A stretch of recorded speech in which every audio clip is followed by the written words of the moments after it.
다 같이 성경을 들고 일어서시기 바랍니다. 봉독해 드릴 하나님의 말씀은 신약성경 에베소서 6장 4절 말씀 제가 봉독해 드리겠습니다. 이것은 하나님의 말씀입니다.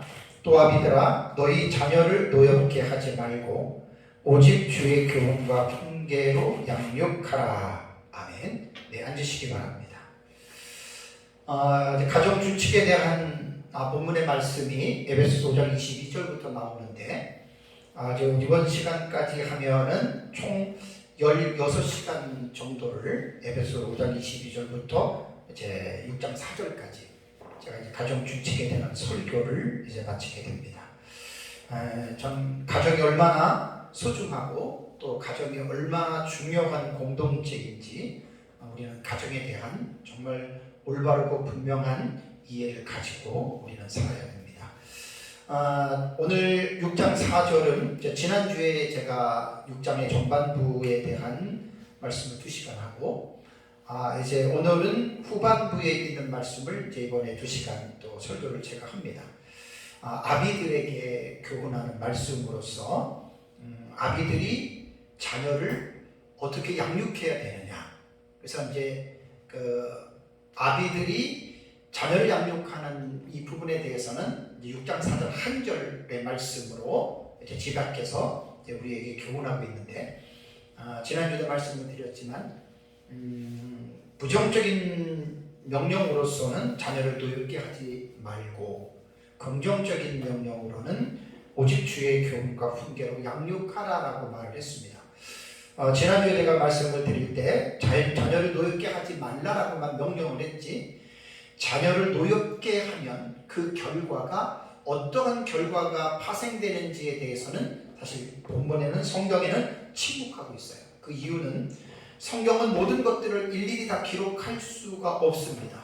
그래서 우리는 하나님께서 계시하신 계시 방법이 두 가지라고 했잖아요. 특별 계시와 일반 계시. 그러니까 특별 계시는 성경이고 일반 계시는 자연을 통해서 하나님 자신을 드러내시고 또 그 다음에 일반적으로 주어지는 보편적인 은혜로서 이 세상의 어떤 진리를 하나님의 일반 학문이라던가 어떤 일반의 이러한 요소들을 통해서 하나님께서는 자신을 계시하셨습니다.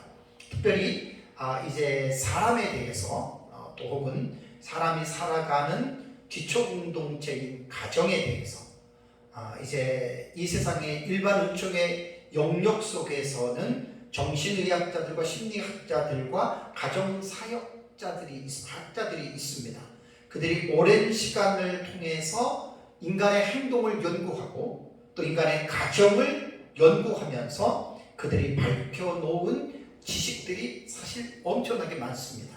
그래서 우리는 성경은 하나님의 진리에 대해서 구체적으로 일일이 열거를 하고 있지는 않고 원리와 원칙적인 면들은 분명하게 성경은 언급을 하는데 우리가 특별 계시뿐 아니라 일반 계시의 영역을 통해서도 우리가 하나님의 계시를 우리가 이제 찾아낼 수 있다라고 하는 이제 그런 말입니다. 그래서 지난주에는 이제 엮이는 가정에 대한 부분에 대해서 말씀을 드리고 엮이는 가정에서 자라는 아이들을 이제 성인 아이라고 말을 하는데 이 성인 아이들은 어릴 때부터 잘못 형성된 그 이상적인 가정에서 피해를 입는 거예요.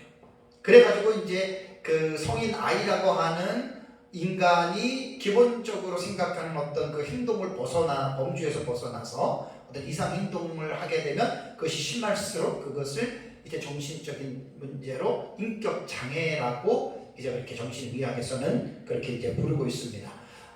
지난주도 말씀드리고 이제 오늘 오전 시간에도 말씀을 드렸지만 완전한 사람이 없고 그렇기 때문에 완전한 가정이 없습니다. 그리고 완전한 사람도 없습니다. 그렇기 때문에 우리는 이제 심리학적인 측면에서 정신의학자들이 보는 측면에서 모든 사람은 다 정신적인 문제가 있는 사람들이고 모든 가정은 다 문제가 있는 역기능적인 가정이라고 말을 해도 맞습니다. 어떤 정도의 차이일 뿐입니다. 그래서 저도 이제 인생을 살고 아이들이 셋이 다 장성을 했는데 이렇게 지난날을 돌이켜보면 참 안타까운 일, 후회되는 일들이 많아요. 그렇다고 후회한다고 원점으로 돌아가는 것은 전혀 아니거든요. 그래서 너무나 지나치게 과거에 대한 일들에 대한 후회를 많이 하고 그 과거에 대한 부분에 내가 그때 왜 그랬지 하고 그 부분에 사로잡히는 것은 결코 그 옳은 것이 아닙니다. 이미 과거는 지나간 시간이기 때문에 내가 아무리 우리 아이들 어린 시절에 잘못했다 하더라도 죄책감을 느낄 필요 없습니다. 분명히 잘못한 것이고, 그렇기 때문에 우리는 제가 지난주에 이제 그 치유에 대해서 일반 영역에서 치유에 대해서 치유의 방법이 한 2만 가지 이상이 있다고 그랬잖아요. 그래서 대표적으로 제가 게슈탈트 요법을 말씀드리고, 그 다음에 이제 그 정신분석, 프로이드 정신분석의 치료에 대해서 말씀드리고, 그 다음에 이제 현실요법, 리얼 테라피에 대해서 이제 아주 기본적인 부분만 제가 말씀을 드렸습니다. 그러니까 우리는 지나치게 과거로 돌아가서 과거에 얽매일 필요는 없어요. 이미 지나간 거거든요. 그러니까 이제 현실요법이라고, 리얼 테라피라고, 지금 여기서 here and now예요. 지금 여기에서 내게 어떤 문제가 발생이 되더라도 꼭 그 문제의 원인을 과거로 돌아가서 찾지 말고 그냥 내게 이런 것이 있구나라고 하는 현재에 나타나는 증상을 가지고 우리는 하나님의 말씀에서 성령의 도우시는 충만함으로 충분히 그거 해결할 수 있습니다.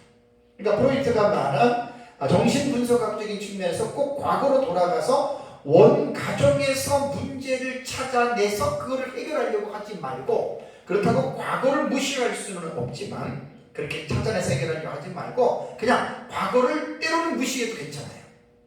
현재에 내가 뭐 분을 달래고 막 신경질을 내고 뭐 좌절하고 뭐하고 그러면 그 감정을 그대로 우리 기독교의 치유는 하나님 앞으로 나아가서 하나님 앞에서 내 자신의 문제를 자백하고 고백하고 하나님의 말씀과 성령의 은혜로 이 부분을 다스려 주시옵소서. 그래서 이제 영으로서 육신의 행실을 죽이는 살림이라는 로마서 말씀을 기억하고, 기독교적인 치유는 지나친 과거 여행은 가지 않습니다. 그거는 기독교적인 차원에서도 맞지 않는 거예요. 그래서 어떻게 보면 그 현실요법, 리얼티 테라피가 기독교적인 측면에서는 장려할 수 있는 치유법이다라고 하는 말입니다. 자식은 이제 오전의 말씀과 연결해서 말씀을 드리면 하나님의 형상으로 지음받은 피조물입니다. 그리고 자식은 하나님께서 각 부모들에게 하나님의 자녀를 주신 거예요. 그러니까 부모가 자기들이 자식을 낳았다고 해서 그 자녀의 소유권이 부모에게 있는 게 아니라 자식을 주신 하나님에게 소유권이 있다. 그러면 하나님과 부모와의 관계에서는 자녀를 두고 어떻게 생각을 해야 되냐면 내 자녀의 주인이 하나님이고 우리는 주인이신 하나님이 우리 부모들에게 맡겨준 부모는 청직이다라고 하는 것을 기억해야 됩니다. 그러니까 청직이기 때문에 자녀를 내가 주인이면 내 마음대로 해도 괜찮지만 부모는 하나님의 청직이기 때문에 자녀를 주신 하나님의 목적과 그 의도를 깨달아서 하나님이 말씀하시는 대로 자녀를 양육해야 됩니다. 그래서 에베소서 6장 4절에는 또 아비들아 너희 자녀를 노엽게 하지 말고 오직 주의 교훈과 훈계로 양육하라. 그러니까 에베소서 가정준칙 본문에는 아주 한 절로 짧게, 그러니까 이제 여기에서 다음의 말들은 침묵했기 때문에 우리가 이제 더 이상 아비들이 어떻게 해야 되는지는 에베소서에서는 볼 수가 없고, 그러나 또 신약성경과 구약성경 전체를 통해서 하나님을 믿는 그리스도인의 부모는 어떻게 자녀를 양육해야 하느냐. 그래서 오전에 제가 오직 주의 교훈과 훈계로 양육하라. 그러니까 교훈과 훈계로 양육을 하는데 이 교훈과 훈계가 소유격이 주의라고 하는 퀴리우라고 말을 했잖아요. 이것이 주격의 주어의 역할을 감당하는 소유격이에요. 그래서 주격적 소유격이라고 하는 거예요. 그러니까 훈계와 교훈과 훈계가 무엇으로 하느냐? 주어의 역할을 감당하는 것이 주의, 그러니까 곧 하나님의, 곧 하나님의 말씀대로라고 하는 말입니다. 이렇게 해서 퀴리우는 제한적인 어떤 형태를 갖고 있다고 했죠. 그러니까 오직 주의, 그러니까 오직 하나님의 말씀이라고 하는 제한적인 성격도 이 소유격에는 포함이 되어져 있습니다.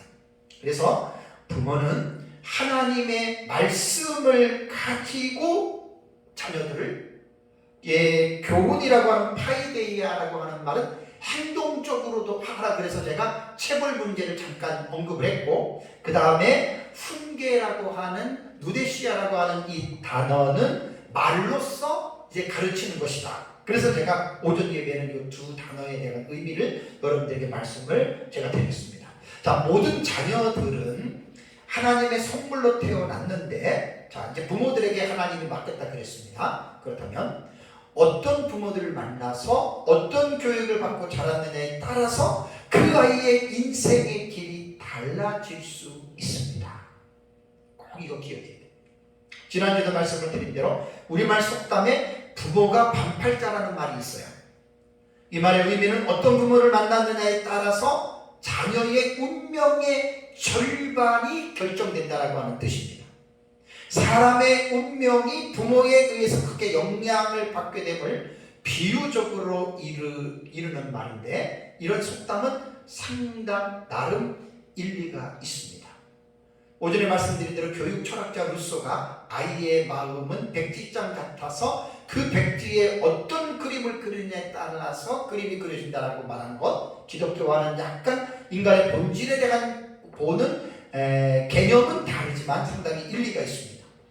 도둑이나 사기꾼이나 강도나 흉악범들의 밑에서 자라난 아이를 생각해 보십시오.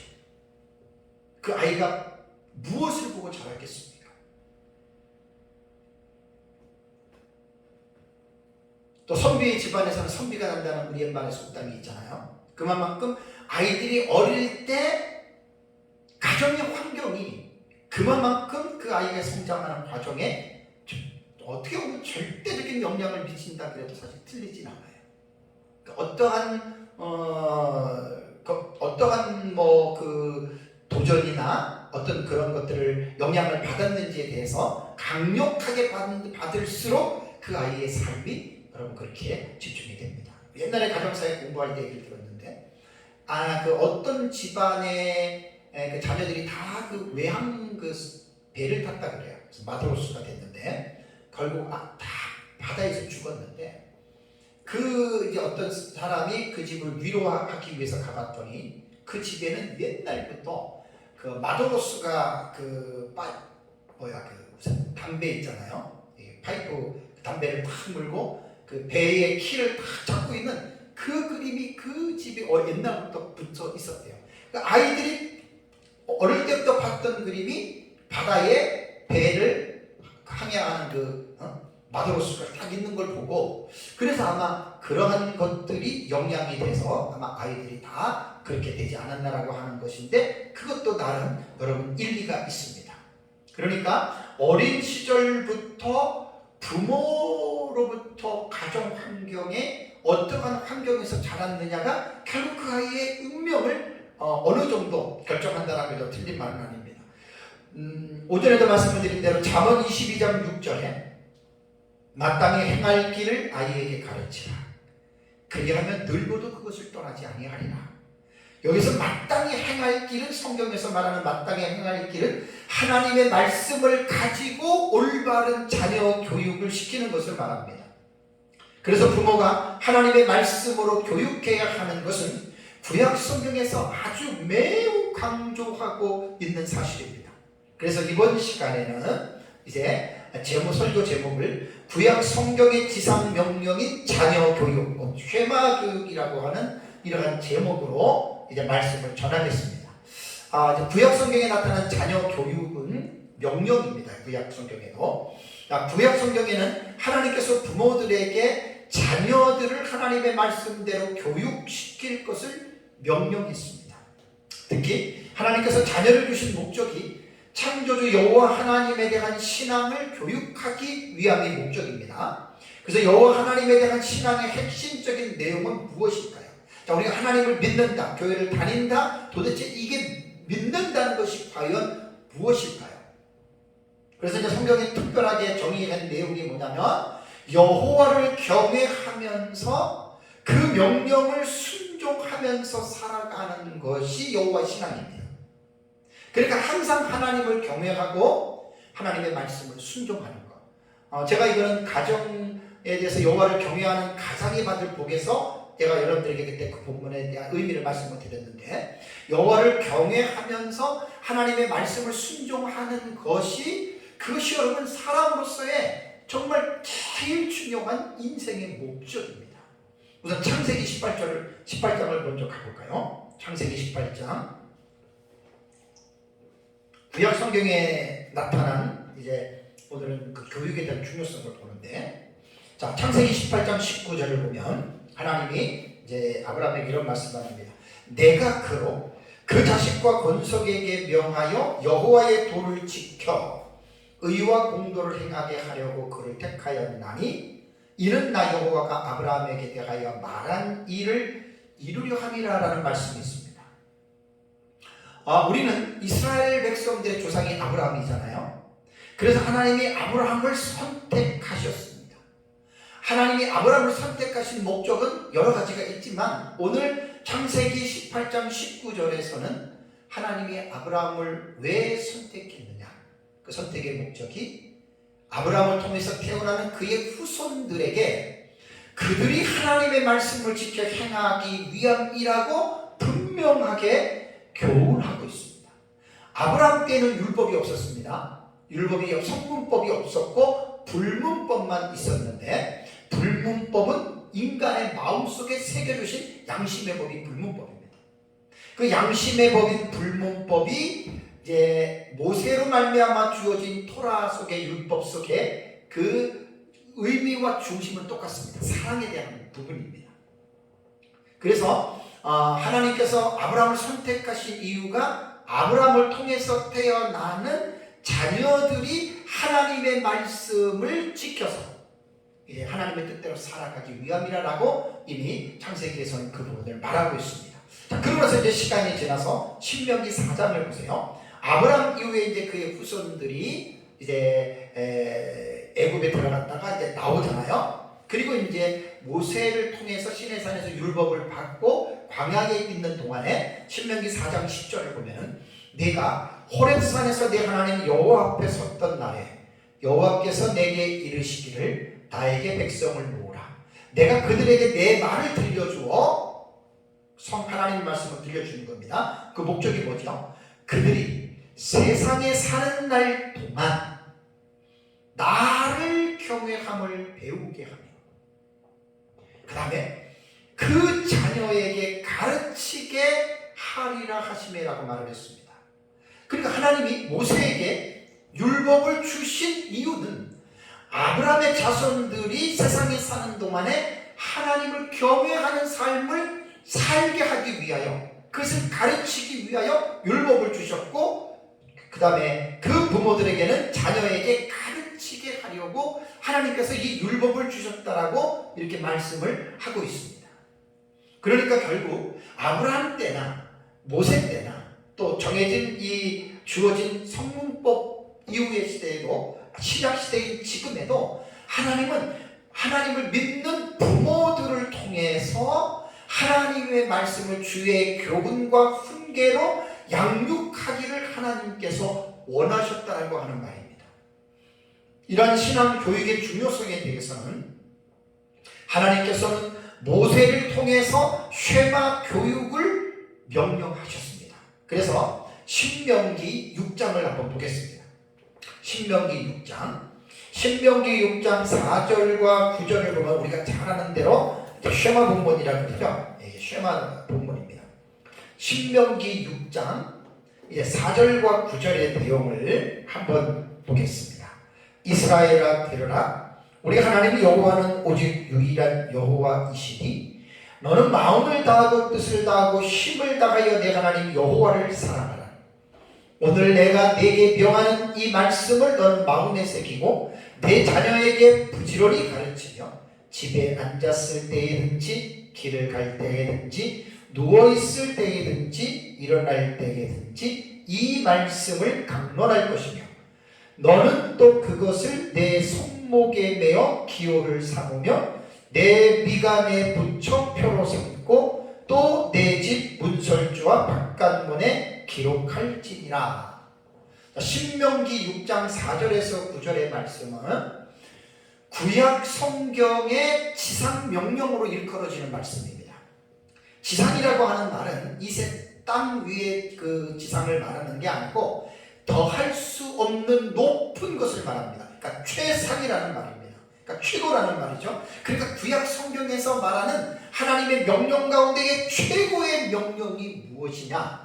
그것이 신명기 6장 4절과 9절에 기록된 이 내용이 구약 성경의 하나님의 명령 가운데의 최고의 가장 중요한 명령이다라고 하는 말입니다. 신약 성경의 지상 명령은 본문이 어디에 있죠? 마태복음 28장 18절 20절. 그러므로 너희는 가서 모든 민족으로 제자를 삼아 아버지 아들과 성령 이름으로 세. 그게 신약 성경의 지상 명령이라는 거예요. 최고의 가치 있는 명령이라는 것입니다. 그러니까 본문의 내용은 이제 경건한 자들이 매일같이 이스라엘 유대인들은 이 6장 4절과 9절을 매일같이 읽었다 그래요. 참 대단하죠. 유대인들은 아주 경건한 사람들은 매일같이 빼놓지 않고 이 4절과 9절의 말씀을 늘 그들은 소리를 내어 읽는다라고 합니다. 그리고 그 역사가들의 그 역사를 보면 매 안식일에 유대인들이 회당에서 낭송하는 이것이 매 안식일마다 이 본문을 낭독한다 그래요. 이게 신앙 고백이 되는 본문이에요.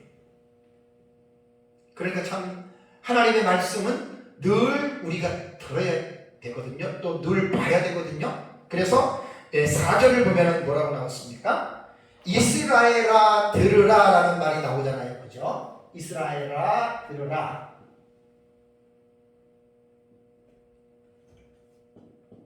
쉐마 이스라엘. 히브리어로 이렇게 됩니다.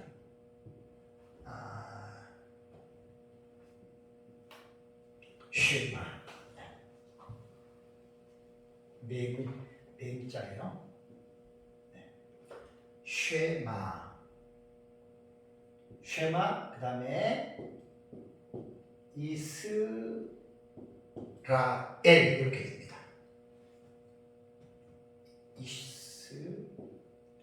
이스라엘. 네. 모음부호를 제가 이제 봐가면서 이스라엘. 쉐마라고 하는 말은 뭐냐면 샤마에서 온 말인데 이것이 들으라예요. 들으라. 명령이에요. 들으라. 이스라엘. 이스라엘아 들으라. 그래서 쉐마 본문이라고 하는데 쉐마 듣다. 그러니까 이스라엘 백성들을 들으라. 오늘날의 그리스도인들도 마찬가지죠. 하나님의 말씀을 우리는 늘 들어야 됩니다. 자, 무엇을 들어야 됩니까? 4절을 보면 우리 하나님 여호와는 오직 유일한 여호와이시니, 그러니까 유일하신 하나님이란 말입니다. 그 하나님은 유일하신 하나님이고 5절에 그러므로 너는 뭐죠? 마음을 다하고 뜻을 다하고 힘을 다하여 내 하나님 여호와를 어떻게 해요? 사랑하라. 누구에게 말하냐면 부모에게 말하는 것입니다. 그 다음에 6절에 보니까 오늘 내가 네게 명하는 이 말은 부모에게 말하는 거죠. 이 말씀을 뭐라고요? 너는 마음에 새기고 그랬습니다. 그러니까 하나님의 말씀을 들어야 되는 것은 1차적으로는 부모의 마음에 이 하나님을 사랑하라고 하는 개념, 마음을 다하고 뜻을 다하고 힘을 다하여 하나님을 사랑해야 된다라고 하는 이 말을 부모가 먼저 듣고 이 말을 부모의 마음에 1차적으로 새겨두고 다음에 7절에 내 자녀에게 부지런히 가르치며 라고 말했습니다. 여기 가르친다라고 하는 말이 뭐냐면 샤난이라고 하는 단어입니다. 샤난이라고 하는 이 단어는 가르친다라고 하는 뜻이거든요. 가르친다라고 하는 뜻인데 이 동사가 피엘로 나옵니다. 피엘. 그러니까 피엘은 뭐냐면 능동태인데 강조하는 거예요. 강조. 그러니까 내 자녀에게 가르치는데 강조형이니까 부지런히 가르치라는 거예요. 잘 가르치라는 거예요. 계속해서 가르치라는 거예요. 확신해서 가르치라는 거예요. 이런 강조가 이러한 용법입니다. 정신을 차리고 가르치라는 건 다 들어갈 수가 있습니다. 강조형이니까 가르치는 것을 지금 강조하는 겁니다. 자, 그럼 어떻게 가르쳐야 됩니까? 7절에 집에 앉아 있을 때든지, 그 다음에 길을 갈 때든지, 그 다음에 누워 있을 때든지, 그 다음에 일어날 때든지입니다. 가르치는 모습이 네 가지죠. 집에 앉아 있거나, 그 다음에 길을 갈 때든가, 혹은 집에서 누워 있을 때든지, 일어날 때든지입니다. 그러니까 하나님의 말씀을 이러한 상황에서 이 말씀을 강조할 것이요 그랬죠. 이 말씀을 강론할 것이라고 그랬잖아요. 그렇죠? 여기서 강론이라고 하는 말은 말하다거든요. 말하다. 이게 뭐냐면 따바르라고 하는 단어예요. 따바르. 말하다. 말하다라고 하는 말이 히브리어로 보면은 다바르거든요. 다바르. 말하다. 그런데 이 강론할 것이요 이 동사도 아까 가르친다고 하는 샤난처럼 피해경이에요. 히브리어는 능동태가 3개가 나오거든요. 이게 좀 강조법이에요. 그러니까 이 말씀을 따바르 말해라. 자녀들에게 말해라. 집에 있을 때든 집에 앉아 있을 때든지 길을 갈 때든지 누워 있을 때든지 일어날 때든지 너는 이 말씀을 자녀들에게 말하라. 그런데 강조형이란 말이에요. 부지런하게 말하고 확실하게 말하고 분명하게 말하고 정확하게 말하고 이건 강조니까 앞에 이런 것들을 수식시킬 수가 있어요.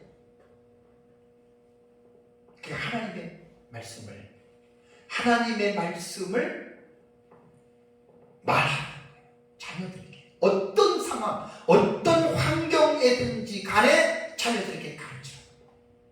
이것이 에베소서 본문으로 볼 때 에베소서 6장 4절에 오늘 제가 오전과 오후에 설교하는 내용이잖아요. 주의 교훈과 훈계로 같은 의미예요. 그것으로 아이들을 양육하라 그랬잖아요. 에베소서에서. 그 다음에 8절에는 너는 또 그것을 내 손목에 매어 기호를 삼으며 내 비간에 붙여 표로 삼고 또 내 문설주와 바깥문에 기록할지. 그러니까 토라인 하나님의 율법, 하나님의 말씀을 자녀들에게 부지런히 가르치라. 그 다음에 그것이 손에도 몸에도 집에 바깥 문설주에도 문에도 하나님의 말씀을 붙여놓고 그 말씀을 늘 보고 말하고 가르치라. 이것이 쉐마 본문입니다. 쉐마 들으라. 쉐마 이스라엘 들으라 이스라엘. 이 하나님의 말씀을 가르치는 이 교육은 신약시대도 동일합니다. 왜냐하면 구약성경이 구약시대 이스라엘 백성들에게만 해당되는 본문이 아니고 신약시대인 우리 그리스도인들에게도 해당되는 하나님의 말씀이기 때문에 당연히 신명기 6장 4절과 9절에 있는 쉐마 본문은 오늘날 그리스도인들에게도 동일하게 주어지는 하나님의 쉐마 본문이라고 하는 것을 기억을 해야 됩니다. 자, 신명기 32장 46절을 볼까요? 신명기 32장 46절을 보면 그들에게 이르되 내가 오늘 너희에게 증언한 모든 말을 너희의 마음에 두고 너희 자녀에게 명령하여, 그 다음에 뭐라고 했죠? 이 율법의 모든 말씀을 지켜 행하게 하라. 그러니까 가르치고 듣는 것으로 끝나는 게 아닙니다. 그대로 순종하면서 살아가게 하라라고 하는 말입니다.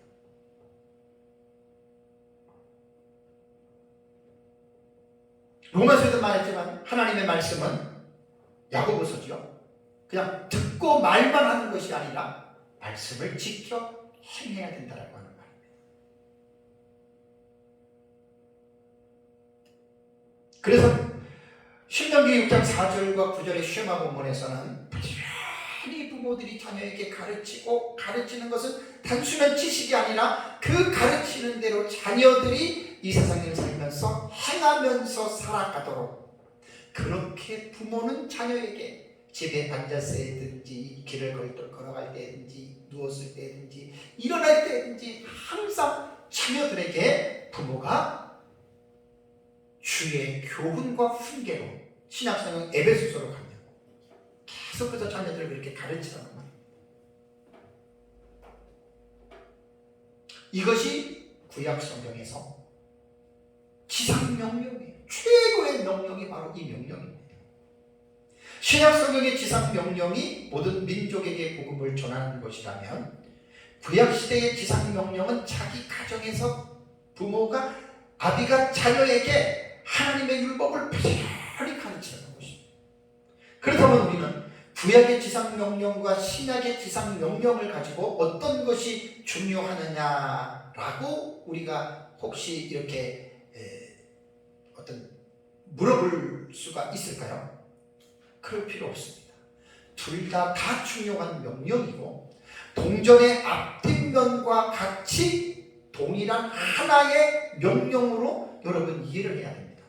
구약의 지상명령인 쉐마 교육은 사도 바울이 에베소서 6장 4절의 짧은 한 절로 교훈하고 있는 것과 우리는 동일한 관점에서 우리는 이 두 본문을 연결해서 우리는 봐야 합니다. 그래서 에베소서 6장 4절 후반부에 오직 주의 교훈과 훈계로 양육하라는 말씀이 구약 성경의 쉐마 본문인 이 내용을 에베소서 본문에는 함의 포함하고 있다. 이렇게 봐야 됩니다. 그래서 우리는 에베소서 6장 4절의 말씀에서 구약의 지상명령인 쉐마 본문의 의미를 가지고 우리는 이해를 해야 됩니다. 그래서 제가 5예배 설교에는 이제 구약에 있는 지상명령의 쉐마 본문의 명령을 가지고서 여러분들에게 말씀을 드리는 겁니다. 한국의 쉐마 교육을 이끌고 있는 현영수 목사님이 있습니다. 제가 오래전에 들었던 말인데 그 신약의 지상교회가 오늘날 기독교가 한국교회가 신약의 지상명령만 강조하지 말고 구약의 지상명령도 강조하라라고 현영수 목사님이 한 말이 지금도 기억이 나요. 설교를 준비하면서 기억이 나요. 그래서 그분 얘기는 뭐냐면 유럽 교회가 왜 무너졌습니까? 서구 교회가 왜 무너졌습니까? 구약의 지상명령을 무시하고 신약의 지상명령만 따르려고 하다가 결국은 다른 민족은 구원했지만 정작 중요한 자기 가정은 어떻게 된 거예요? 구원 못 시켰다는 말이에요. 상당히 제가 그때 오래전에 그 말을 듣고 충격을 받았습니다. 그래서 그분은 뭐라고 얘기를 하냐면 신약의 지상명령을 순종하는 것도 좋고 나가서 전도하는 것도 좋다는 이야기입니다. 하지 말라는 말이 아니라 그것보다 먼저 해야 될 것이 뭐지요? 구약의 지상명령인 쉐마에 대한 이 본문을 잊지 말라는 거예요. 상당히 여러분 일리가 있습니다. 우리가 밖에 나가서 전도만 열심히 하는데 자기 집안의 자녀들이 식구들이 아직도 예수를 믿지 않는다. 뭔가 안 맞는 거잖아요. 구약의 교훈과 신약의 성경의 교훈이 다른 것이 아닙니다. 같습니다. 그래서 에베소서 6장 4절에 명령하고 있는 아비들이 자녀들을 주의 교훈과 훈계로 양육하라고 하는 이 말씀에서 우리는 구약 성경의 지상 명령인 쉐마 본문의 내용을 깨닫고 구약 시대 열심히 가르쳤던 것 마찬가지로 우리 신약 시대에도 말씀을 가르치게 됩니다. 부모의 세대가 자녀들을 하나님의 말씀을 제대로 가르치지 않으면 자녀 세대는 불행한 삶을 살아가는 것이 성경의 교훈입니다. 이스라엘 백성들의 삶을 아브라함 이후부터 여러분 쭉 한번 보십시오. 중간사 신약 시대까지 아브라함이 주전 2166년에 출생을 했으니까 약 아브라함 이후에 한 2000년 동안의 역사를 보면 이스라엘 백성들이 이제 출애굽해가지고 그다음에 이제 그들이 가나안 땅으로 들어가죠. 가나안 땅으로 들어갈 때가 한 주전 1400년 정도 되잖아요. 그러나서 이제 가나안 땅에서 그들이 사사 시대와 그다음에 통일 왕국 시대와 분열 왕국 시대와 포로 시대와 포로 귀환 시대를 한번 생각해 보십시오. 그 시대에 말로 형용할 수 없는 경량의 그 세월을 이스라엘 백성들이 지냈잖아요. 근데 거기서 하나의 특징이 뭐냐면 부모 세대의 자녀들을 올바르게 하나님의 말씀으로 가르쳐 놓으면 그 자녀 세대는 하나님을 잘 섬기는 복을 받게 됩니다. 그러나 쉐마 본문에서 말씀한 것처럼 부모 세대가 자녀들에게 여호와의 율법을 제대로 가르치지 않으면 자녀들 시대에는 엄청난 불행을 겪는다라고 하는 것이 우리는 구약 성경에 나타난 이스라엘의 역사를 통해서 여러분 우리는 배우는 교훈이라고 하는 말입니다. 부모의 세대가 정신을 차리지 않고 자녀들에게 하나님의 말씀을 제대로 가르치지 않으면 자녀들 세대는 저주를 당합니다. 예레미야 11장 22절을 볼까요? 예레미야 11장 21절을 보면 그러므로 만군의 여호와께서 이와 같이 말씀하시니라. 보라 내가 그들을 벌하리니 청년들은 칼에 죽으며 자녀들은 기근에 죽을 것이다. 우리가 잘 아는 대로 예레미야는 요시야 왕 때부터 시드기야 왕까지 5명의 왕들이 유다의 마지막 왕들의 그 시대에 사역했던 선지자가 예레미야잖아요. 이스라엘 백성들이 계속해서 우상을 숭배하고, 그러니까 부모들이 하나님의 말씀을 지키지 않았습니다. 그러니까 부모 세대가 하나님의 말씀을 안 지키면 절대로 자녀들에게 하나님의 말씀을 못 가르칩니다. 쉐마에 대한 이 말씀을 순종을 못합니다. 그래서 결국 주전 586년에 남유다가 바벨론에 의해서 멸망을 당하잖아요. 그때 청년들이 칼에 죽고 자녀들은 기근에 죽고 심지어 어떤 부모는 자기 자식을 삶아 먹는 이런 불행한 역사가 우리는 남유다의 멸망을 통해서 여러분 우리가 볼 수가 있는 겁니다. 예레미야 애가 2장 11절을 보면 예레미야는 이렇게 고백합니다. 내 눈이 눈물에 상하며 내 창자가 끊어지며 내 간이 땅에 쏟아졌으니 왜요? 이는 딸내 백성이 패망하여 어린 자녀와 젖먹는 아이들이 성읍 길거리에 기절하리로다. 예레미야 애가는 예루살렘이 바벨론에 의하여 패망하고 그 패망한 가운데 사람들이 죽고 아이들부터 시작해서 불타고 그 말할 수 없는 그 고통의 현장을 보면서 예레미야가 쓴 애가입니다. 왜 그렇죠? 부모의 세대가 정신을 차리지 않고 신명기 6장 4절 9절에 언급한 자녀에게 부지런히 하나님의 말씀을 가르쳐야 할 이 명령을 그 부모들이 거역했습니다. 불순종했습니다. 그래서 그 민족이 나라가 멸망하고 그러한 민족 간에 말로 형용하기 힘든 그 엄청난 불행을 그들이 겪었다는 말입니다. 사실 이 믿음의 부모들은 신약시대도 마찬가지인데 자녀들을 위해서 여러분 기도해야 합니다. 예레미야 애가 2장 19절을 보면 예레미야는 이렇게 부모들에게 말을 합니다. 초저녁에 일어나 부르짖을지어다. 내 마음을 주의 얼굴 앞에 물 쏟듯 할지어다. 갓길 어귀에서 주려 기진한 내 어린 자녀들의 생명을 위하여 주를 향하여 손을 들지어다 하였도다라는 말을 합니다. 자녀들이 얼마나 불쌍합니까? 그러니까 부모들이 자녀들의 그 비참한 그 불행한 처지와 환경을 보면서 초저녁에 일어나서 주를 향하여 손을 들고 저주와 불행 가운데 빠져있는 너희 자녀를 향하여 손을 들고 기도하라. 사실 이제 이 말씀을 가지고 조금 적용을 하면 한국교회도 그렇고 우리 그리스도인들의 가정도 그렇고 정말 부모들이 초저녁에 일어나 부르짖어야 됩니다. 왜냐하면 우리 그리스도인의 자녀들이 얼마나 지금 세상에서 믿음의 올바른 길을 벗어나서 얼마나 많이 방황하면서 살고 있습니까? 정말 심각합니다. 누가복음 23장 28절에도 예수께서 돌이켜 그들을 향하여 이르시되 예루살렘의 딸들아 나를 위하여 울지 말고 너희와 너희 자녀를 위하여 울어라. 예수님 십자가를 지고 하는 그 모습을 보고 예수님 때문에 울었는데 예수님은 나를 위해서 울지 말고 너희와 너희 자녀. 아마 예수님의 십자가의 형이 AD 한 29년경이면 70년에 예루살렘 성이 로마의 디도 장군에 의해서 멸망합니다. 약 41년 뒤에 예루살렘이 멸망할 때 많은 사람들이 죽습니다.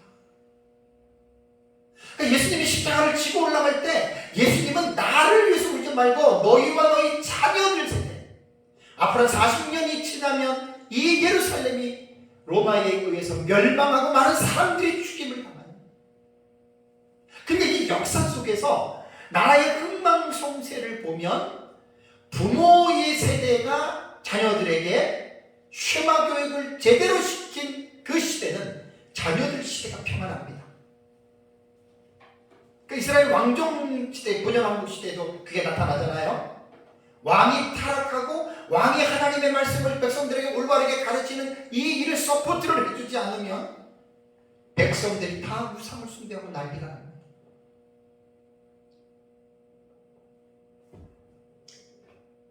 남유다에서 보면 그 므낫세인가요?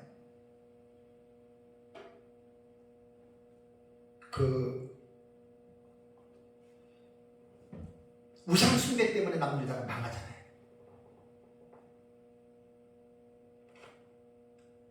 그 악한 왕들, 그러면 백성들이 다 거기 미혹되는 거예요.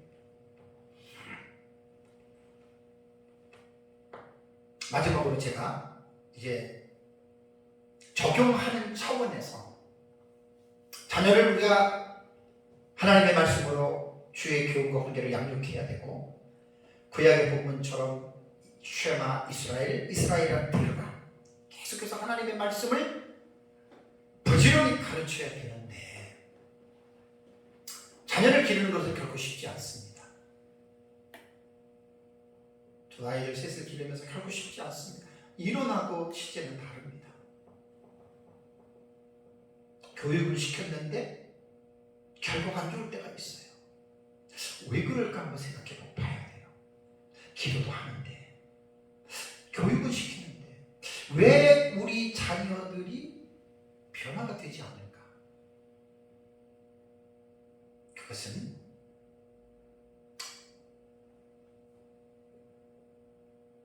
정확하게 말씀을 드리면 자녀 교육은 말로만 되는 것이 아닙니다. 꼭 깨달으셔야 됩니다. 말로 한다고 자녀들이 부모의 말대로 되는 것이 아니라 부모의 삶을 통해서 그 삶을 보여주면서 교육할 때 그 교육은 상급이 될 수가 있어요. 많은 부모들이 저를 위시해서 자녀를 교육하는 데 있어서 자녀들이 부모의 말대로 되지 않는 것 때문에 실망하고 낙심하면서 아이들을 체근하고 원망합니다. 저도 많이 그랬습니다. 제 많은 경험과 주변의 많은 사람들을 보면서 깨달은 것이 자녀는 말대로 되는 게 아니에요. 말대로 되는 게 아니에요. 말과 함께 부모의 삶도 자녀들은 같이 본다는 거예요. 우리는 그냥 말로 하면 너 일어나 이렇게 그러면 아이들이 이렇게 탁탁 하고 얼마나 좋겠어요. 그러면 걱정을 부모가 하나도 없지요. 근데 자녀를 길러보고 여러 가정사역학자들의 책들이나 임상이라던가 제 목회의 경험을 통해서 보았을 때에는 말로 자녀가 움직여지는 게 아니라 자녀들은 부모의 말과 플러스 부모의 삶을 본다는 거예요.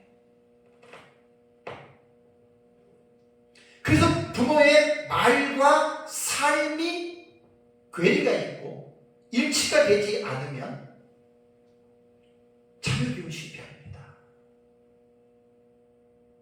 우리 자녀들도 아무리 어려도 의식이 있는 존재입니다. 의식이 있기 때문에 부모가 교육하는 내용을 들으면서 자녀들은 부모에게 묻기도 한다는 거예요. 왜? 아빠 엄마는 왜 그래요? 아빠 엄마는 우리한테 이렇게 하라고 하면서 왜 아빠 엄마는 말처럼 안 하세요? 이거 생각해야 됩니다. 무조건 일방적으로 부모의 말만 듣는 게 아니라 아이들이 어느 정도 인식 능력이 생기게 되면 아이들이 부모에 대해서 묻습니다. 속으로 묻지요. 속으로. 네, 엄마 아빠는 하지도 않으면서 우리들한테만, 나한테만. 그렇게 되면 부모가 자녀에게 시키는 교육은 설득력이 떨어집니다. 그래서 제가 설교를 이제 가정 준칙에 대한 설교를 전에부터 준비를 하면서 생각이 나서 제가 선물을 해놓은 게 뭐냐면, 그렇다면 자녀들에게 말로만 교육이 아니라 부모의 삶을 보면서 아이들이 그걸 보면서 지금 부모의 교육을 받는 피교육자 입장인데 어떻게 예를 들면 좋을까 하다가 십계명의 예를 가지고 한번 제가 예를 들어보겠습니다. 십계명은 도덕법이에요. 말씀을 가르쳐요. 1에서 4계명은 하나님과의 관계된 계명입니다. 자, 1계명은 뭐죠? 너는 나 외에 다른 신을 내게 두지 말지라. 출애굽기에 있는 본문의 말씀 20장 1절에서 17절에 있는 말씀입니다. 간략하게 말씀을 드리겠습니다. 자, 믿는 부모가 믿는 자녀들에게 너는 하나님에게 다른 신을 두지 말고 하나님만 섬겨라. 자, 이렇게 했습니다. 근데 여기서 말하는 신은 보이는 존재만 말하는 것이 아니라 보이지 아니하는 무형의 신들도 있다고 하는 걸 먼저 인식을 해야 됩니다. 자, 여기서 뭐냐면 어떤 무엇인가 보이는 유형의 신이 아니고 보이지 않는 것들도 신으로 사람들을 섬기면서 살아가고 있어요. 예를 들자면 하나님보다 더 사랑하면 그게 신이 됩니다. 신이. 제가 4년 3년 전인가 10계명 설교한 내용이 있어요. 일단 60시간 정도 그때 4계명까지 하다가 말았는데 거기서 이제 설교 원고를 좀 들어서 봤더니 9가지를 제가 그때 예를 들어놨어요. 자, 보이지 아니하는 신은 자연이 될 수 있습니다. 자연. 예를 들어서 주일날 교회를 와야 되는데 산을 좋아하는 사람들은 주일날 동호회와 함께 산을 가야 돼요. 그것 때문에 예를 들어가지고 주일 예배를 못 드린다. 그럼 그 사람에게 다른 힘이 되는 거예요. 산이. 그 다음에 스포츠를 아주 좋아해요. 그래서 그 스포츠가 하나님을 예배하고 하나님 앞에 나아가는 것보다 그것이 우선이 되면 그 스포츠가 그 사람에게 신이 되는 거고, 과학과 학문을 더 사랑해. 그것도 신이 될 수 있고, 쾌락 혹은 돈 혹은 사람을 더 사랑하고 그 다음에 세상을 더 하나님보다 사랑하면 여러분 그것이 신이 되는 거예요. 자기도 모르게 만드는 거예요. 천주교에서는 성인 숭배, 천사 숭배를 하죠. 이렇게 9가지 정도가 있습니다. 그러면 부모가 자녀들한테 너 하나님 외에는 다른 신 섬기면 안 돼. 그래놓고 부모가 하나님보다 더 사랑하는 무형의 신을 만들어 놓으면 아이들이 어떻게 생각하는 줄 아십니까? 신이 없어서 말을 못해서 그렇지 엄마 아빠는 우리한테 그렇게 놓고 엄마 아빠는 뭐 하나님 앞에 예배드리고 하나님 섬기는 것보다 뭐 스포츠 구경하고 뭐 등산이나 가고 이렇게 된다는 이야기예요. 그러면 그 교육은 설득력을 잃어버려요. 2계명은 우상을 만들고 거기다가 어떻게 해요? 절하지 말라라고 이렇게 이야기를 했잖아요. 그러니까 결국 이것도 1계명과 연결되는 것으로서 하나님 외에 무형의 어떤 다른 존재를 섬기는 거예요. 아까 말한 대로 뭐 돈, 명예, 권력, 취미생활 이런 것들이 하나님을 섬기는 것보다 더 우선이 된다. 그런 거 우상 숭배하는 거예요. 그러면서 부모가 자녀한테 너 우상 숭배하지 마 이렇게 말할 수 있을까요? 3계명은 너는 내 하나님 여호와의 이름을 망령되이 부르지 말라. 여호와는 그의 이름을 망령되이 부르는 자를 죄 없다 하지 아니하리라고 3계명에 말을 했잖아요. 자, 하나님의 이름을 망령되이 일컫는지에 대해서 부모가 생각해 봐야 됩니다. 아이들한테만 하나님의 이름 우습게 부르지 마 해놓고 부모가 막 부부싸움 할 때 당신이 뭐 하나님 어쩌고 여러분 그런 불경스러운 말입니다. 그 하나님의 이름 아주 망령되이 일컫는 겁니다. 하나님의 이름은 함부로 우리 입에서 나와서는 안 됩니다. 정말 하나님의 이름 함부로 나오서는 안 됩니다.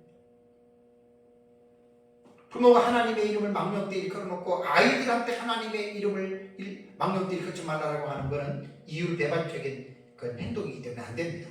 사계명이 뭐죠? 안식일을 기억하여 거룩하게 지키라.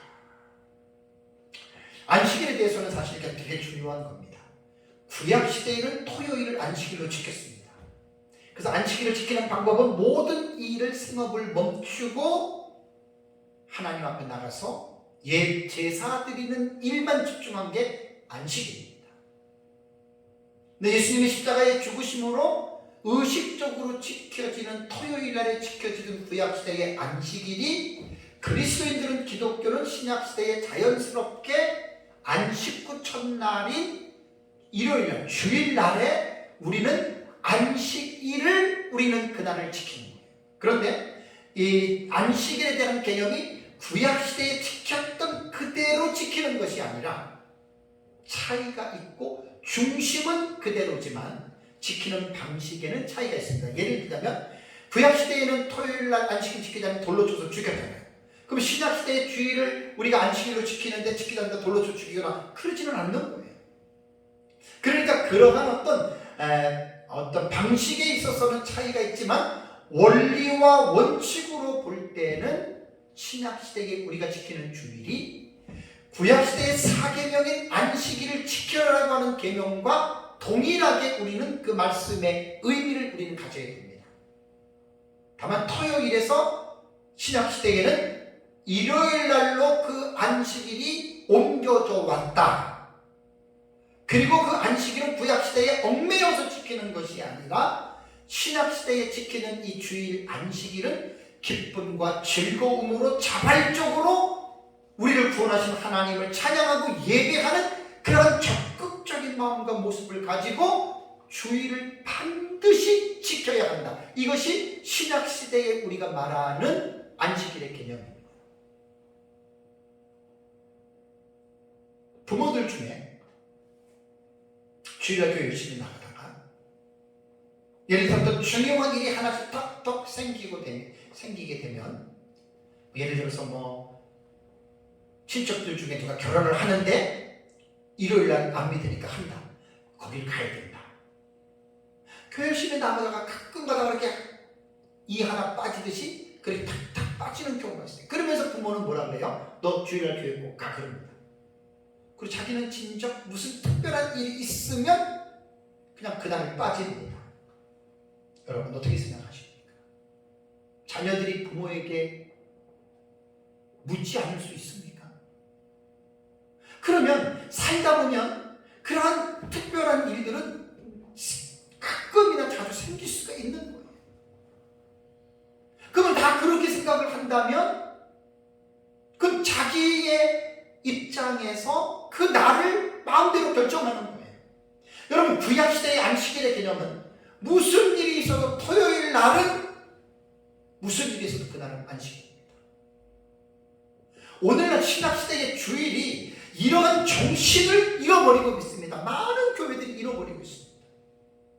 율법 폐기적인 사상을 갖고 있는 사람들은 안식일은 구약시대 산물이기 때문에 안식일은 율법이 폐해졌어. 아닙니다, 여러분. 폐해진 게 아닙니다. 율법의 안식일의 정신과 안식일의 날은 신약시대의 주일날로 옮겨왔고 그 정신을 가지고 분명히 지켜야 됩니다. 그러니까 신약시대의 교회가 무너지는 원인 중에 하나가 뭐냐면 안식일이 구약시대 안식일이 폐기됐다. 신약시대 주일은 자유다. 이 교회가 망가지는 이유 중에 하나입니다. 무슨 일이 있어도 주일날은 누가 병원에 입원하거나 그런 일 위에는 주일날은 구약시대의 안식일을 철저하게 지켰던 것처럼 주일을 사계명인 안식일로 지키는 것이 이것이 성경적입니다. 그러니까 부모가 제가 지금 십계명을 예를 드는 게 그거예요.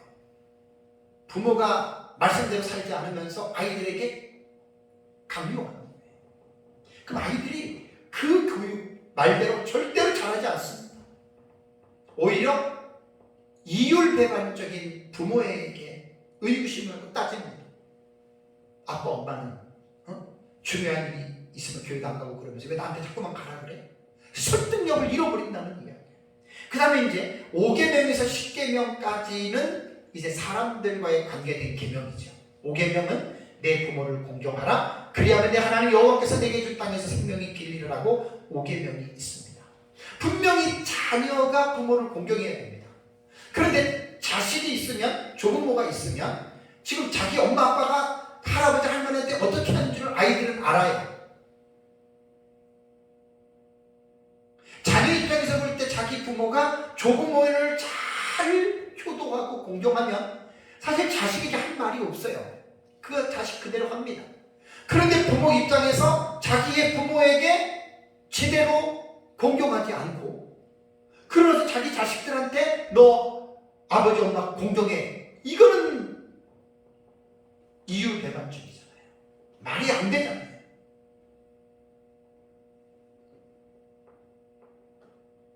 지난번에도 제가 자녀들 교훈에서 말씀을 드렸지만 며느리 입장에서 시어머니를 공경하지 않는 여인이 어찌 자부인 며느리에게 공경을 받을 생각을 합니까? 사위로서 처갓집 부모님에게 공경하지 않던 남자가 어떻게 딸의 남편이 사위에게 공경을 받을 수 있다고 생각합니까? 양심에 그건 꺼리는 일입니다. 양심에 꺼리는 일입니다. 하나님은 공평하시기 때문에 심은 대로 거두십니다.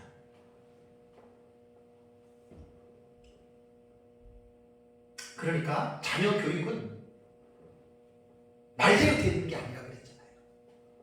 절대 말대로 자녀가 되지 않아요. 부모의 삶의 모습대로 자녀들이 된다 이렇게 말하면 돼요. 그러니까 부모가 본을 보여주지 않고 말로만 하는 교육은 결실을 내기 어렵습니다.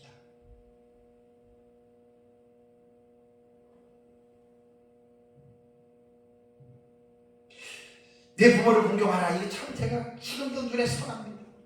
옛날에 저희 아버님 묘소가 원주에 만종리 있어요. 근데 초등학교 때인데 아버지 돌아가시고 이제 뭐 초등학교 6학년 뭐 이제 이때 저희 어머님이랑 아버님 묘소를 갈 때 되면 이제 손잡고 한 4km, 5km 된 데를 걸어 다녔어요. 옛날에 어머니가 그 차비 아낀다고 산길 해가지고 이제 원주 시내에서 만종까지 이제 걸어갔거든요. 근데 그때 우리 산을 관리하는 그 아저씨가 있어요.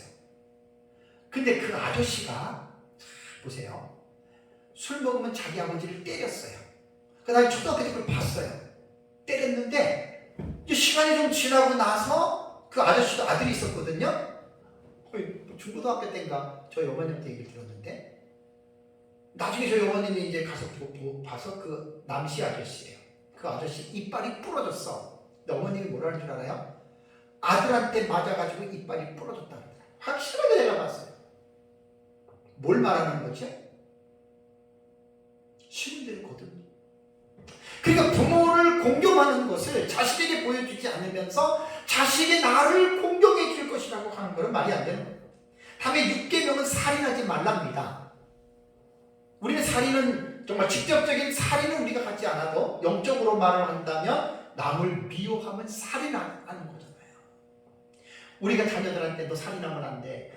영적으로 남을 미워하면 살인하는 거니까 미워하면 안 돼. 이러면서 부모가 다른 사람을 미워한다고 생각해 보십시오. 아이들이 어떻게 생각하겠나?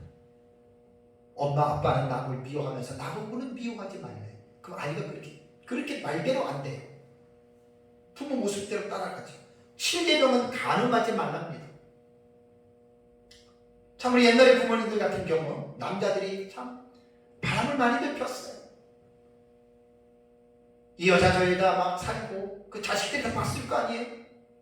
그러면서 자식들한테 야 아들아 너는 바람 피지 마 이렇게 말할 자격이 있습니까?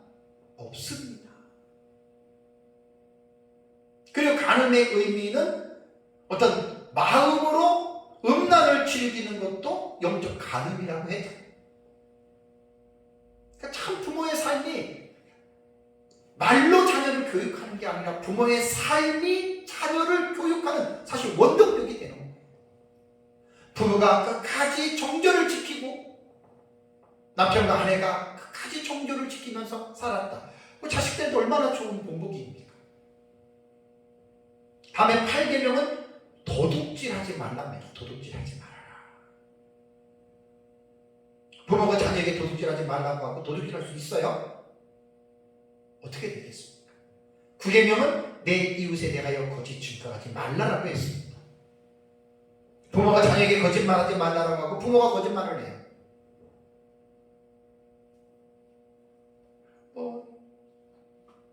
전화 오면 없다 그래. 애들한테 그렇게 시킨단 말이에요. 교수 목사님이 전화 오면 엄마 없다 그래나? 그 거짓말 시키는 거잖아요. 그 부모가 참 미련한 거예요. 아이한테 어릴 때부터 거짓말을 가르쳐 준 거예요. 여러분 분명히 10계명에서 9계명은 내 이웃에 대하여 거짓 증거하지 말라고 그랬죠. 근데 부모가 거짓말을 가르치는 거예요. 시킨 거예요. 그러면서 자녀는 거짓말을 안 하기를 원해요. 10계명은 내 이웃의 집을 탐내지 말라. 내 이웃의 아내나 그의 남종이나 그의 여종이나 그의 소나 그의 낙이나 모든 내 소유의 이웃의 소유를 탐내지 말라. 이게 도덕법이에요. 근데 부모가 저 옆집에는 뭐 에어컨이 좋은 게 있고 차가 좋은 게 있고 뭐 옷이 좋은 게 있고 뭐가 좋은 게 있고 맨날 탐내면서 아이들한테 탐내지 말라 그러면 그 교육이 아이들에게 그대로 먹히겠습니까? 내가 10계명을 가지고 간단하게 비교하면서 예를 들어보는 거예요. 우리 신앙생활하는 부모들이 명심해야 할 사항이 있습니다. 잘 들으셔야 됩니다. 자녀들이 믿음이 없다고 혹은 부족하다고 아우성치는 믿음의 부모들이 있습니다. 근데 제가 부모님들에게 물어보겠습니다. 정말 당신이 자녀들 앞에서 그렇게 믿음의 본을 보여주면서 살았습니까? 난 이렇게 묻고 싶어요. 만약에 내가 우리 아이들에게 너는 믿음이 없고 그랬다면 그 말하기 전에 내 자신에게 이걸 묻고 싶다는 이야기예요. 과연 내가 아이들을 키우면서 정말 아이들 앞에서 바른 모습을 내가 아이들에게 보여주면서 내가 교육을 했는가? 양심의 손을 얹고 생각해 봐야 됩니다. 자녀 교육을 하면서 부모의 삶이 뒷받침되지 않는 가운데에 말로만 자녀에게 교육을 한다면 잘 들으세요. 그 자녀는 부모가 말하는 대로 살지 않습니다. 특히 어린 시절에 자랐던 가정에서 부부관계의 모습을 보고 자랐던 자녀들은 성장해서 결혼하면 자신도 모르게 원가정에서 부모의 모습된 그 삶을 자기도 모르게 살아가고 있다고 합니다. 그래서 가정은요, 아이를 낳아서 기르면서 부부간의 이 모습이 얼마나 중요한지 몰라요. 만약에 부부가 서로가 잘못했을 때 이해하고 용서하는 모습을 보여주고 사랑하고 친밀감이 있고 이런 모습을 자녀들에게 보여줬다면 그 자녀는 시집가고 장가가잖아요. 그렇게 살아요. 행복하게 살아가요. 만약 하나 부모가 자녀들에게 싸우고 불화하고 좋지 않는 모습을 자녀들에게 보여주면서 살았고, 뭐 예를 들어서 남편이 아내가 남편을 구타하고 서로 막 그냥 각방 쓰고 막 그냥 뭐 물건 집어던지고 만약에 그랬다면 그 자녀는 결혼하면 행복하게 살기가 되게 어렵습니다. 이게 정말입니다. 이거는 가정사역학에서 많은 임상 결과가 수도 없이 나온 결과입니다. 그래서 어린 자녀들에게 보여주어야 할 좋은 모습 가운데 꼭 필요한 것은 늘 부부지간에 사랑하는 모습을 아이들에게 보여줘야 돼요. 스킨십 하는 거, 가볍게 키스하는 거 이런 거 너무너무 좋습니다. 그리고 가정 안에서 화기애애하고 친밀감이 넘치는 이 모습을 어릴 때부터 가정에서도 보여줘야 돼요. 그리고 가족 상호 간에 대화하는 모습, 그리고 칭찬과 격려를 아끼지 않고 이런 것들을 잘해주면 이미 그 아이는 어릴 때부터 인격이 형성되는 가운데에 가장 중요한 좋은 요소들을 가지고 그 아이를 자라는 거예요. 결혼을 하게 되면 결혼식 하는 그날만 좋았지 그 다음 날부터 이제 고통 속으로 빠져들어간다 그러잖아요. 그럴 수밖에 없죠.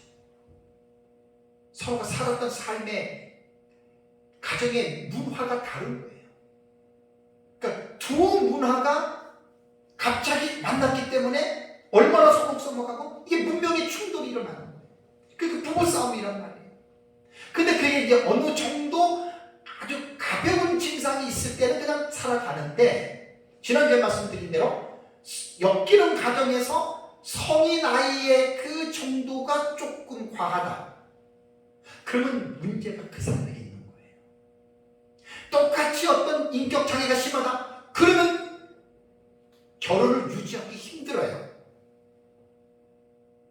말씀에 대한 분명한 어떤 절대적인 고백이 없으면 그리스도인들도 이혼들 많이 해요. 다 그래서 그런 거예요. 그래서 어린 시절의 가정이 그렇게 중요해요. 거기서 모든 웬만한 것들이 다 형성이 되잖아요. 가정에서. 부모가 너무나 자녀들을 과간섭하고 막 강압적으로 아이들을 억누르면 그 아이의 인격적인 상처를 줍습니다. 반대로 어떤 가정은 규범도 없고 어떤 규칙도 없어요. 그냥 방임형으로 내버려둬요. 이런 말도 뭐 하든 이것도 똑같은 문제예요. 양극단의 문제가 똑같아요. 이거는 나타나는 증상들이. 어릴 때에 형성된 인격이 죽을 때까지 가잖아요. 그것이 이제 중간중간에 이제 우리가 신앙으로서 이제 다스림을 받고 통치를 받으면 그거를 이겨나가는데, 이러한 지식들이 없으면 결국 예수를 믿어도 힘들게들 살아가는 사람들이 많습니다. 자녀를 키우고 자녀들이 자라는 모습을 보면서 부모의 마음은 늘 아쉬움이 남게 됩니다. 내가 우리 아이들을 제대로 교육을 시키지 않아서 우리 애가 저렇게 됐는가, 이 자책이 될 때가 참 많아요. 그렇다고 해서 너무 심한 자책은 하지 마십시오. 그건 옳지 않습니다. 지나간 세월을 후회한다고 그 시간이 돌아오지 않잖아요. 어디 완전한 부모가 있겠습니까? 없습니다. 나는 절대로 우리 애들한테 요만큼도 상처하고 잘했어, 그런 사람 하나도 없습니다. 그냥 아쉽습니다. 그냥 안타깝습니다. 내가 왜 그랬지? 내가 왜 그때 너무나 강압적으로 했지? 내가 왜 그때 우리 애를 안 돌봐주지? 이건 뭐 다, 어떤 부모나 다 있는 거예요.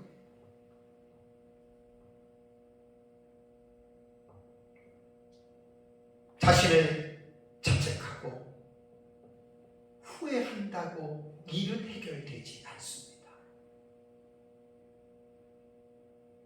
어떤 경우에는 어릴 때 부모가 잘못된 교육으로 평생 동안 죽을 때까지 고통을 겪는 부모들도 꽤 있어요. 저는 여러분들한테 고통을 더하고 중압감을 더 주어서 여러분들을 좌절하게 만들리는 것이 아니고, 완전한 부모가 없습니다. 저도 그렇고. 그럼 이 아쉽고 안타까운 마음을 어떻게 해야 되느냐? 내가 가지고 있으면 이게 내 짐이 되고 이게 내 병이 되는 거예요. 우리는 이 아쉽고 안타까운 마음을 내려놓을 수 있는 유일한 길이 있습니다. 그것이 베드로전서 5장 7절에 너희 염려를 다 주께 맡기라, 이는 그가 너희를 돌보시리라. 지나가는 날 후회한다고 되는 게 아닙니다. 그 아쉬움, 그 상심, 낙심, 후회감을 가지고 있으면 안 되는 거예요. 그것을 주님께 맡기세요. 그 주님 앞에 나가서 우리가 기도하는 거예요. 그리고 자녀를 위해서 계속해서 우리는 예수 그리스도의 이름으로 축복하는 거예요.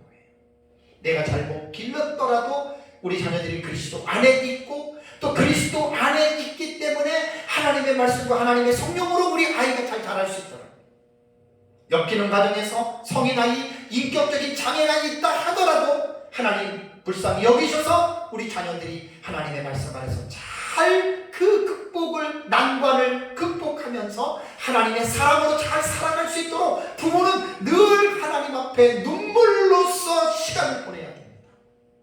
그럼 부모의 마음도 자유하고 그 기도를 통해서 아이도 하나님께 성장해 갑니다. 그게 분명한 일입니다. 기독교는 과거 지향적인 종교가 아닙니다. 현실에 입각한 미래지향적인 종교가 기독교입니다. 그래서 제가 치유 테라피에서 그 프로이트의 정신분석학이 과거 여행해가지고 자꾸만 과거로, 저는 이거 별로 좋아하지 않아요. 리얼리티 테라피 현실요법으로 과거보다는 지금 현재 여기서 일어나는 것을 그 문제를 현재에서 해결하는 방법으로, 우리 기독교인들은 이 방법이 좋습니다. 사랑하는 성도 여러분, 가정주칙의 본문에서 에베소서 6장 4절의 말씀은 아비들이 자녀들에게 행해야 할 윤리적 지침에 대해서 교훈하고 있는 말씀입니다. 아비들이 지켜야 할 윤리적 지침은 한 구절로 매우 짧게 명령하고 있습니다. 또 아비들아 너희 자녀를 노엽게 하지 말고 오직 주의 교훈과 훈계로 양육하라라고 하는 이 짧은 한 구절에 아비들이 자녀에 대한 모든 것을 교훈하고 있는 것은 아니라고 했습니다. 전에 말씀드린 대로 에베소서의 가정주칙의 본문은 가정에 대한 모든 내용을 말하고 있지 않습니다.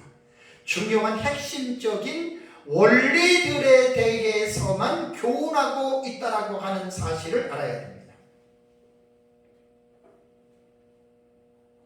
그리스도인의 부모들은 가정주칙의 본문에서 교훈하는 대로 자녀들을 노엽게 하지 말아야 됩니다.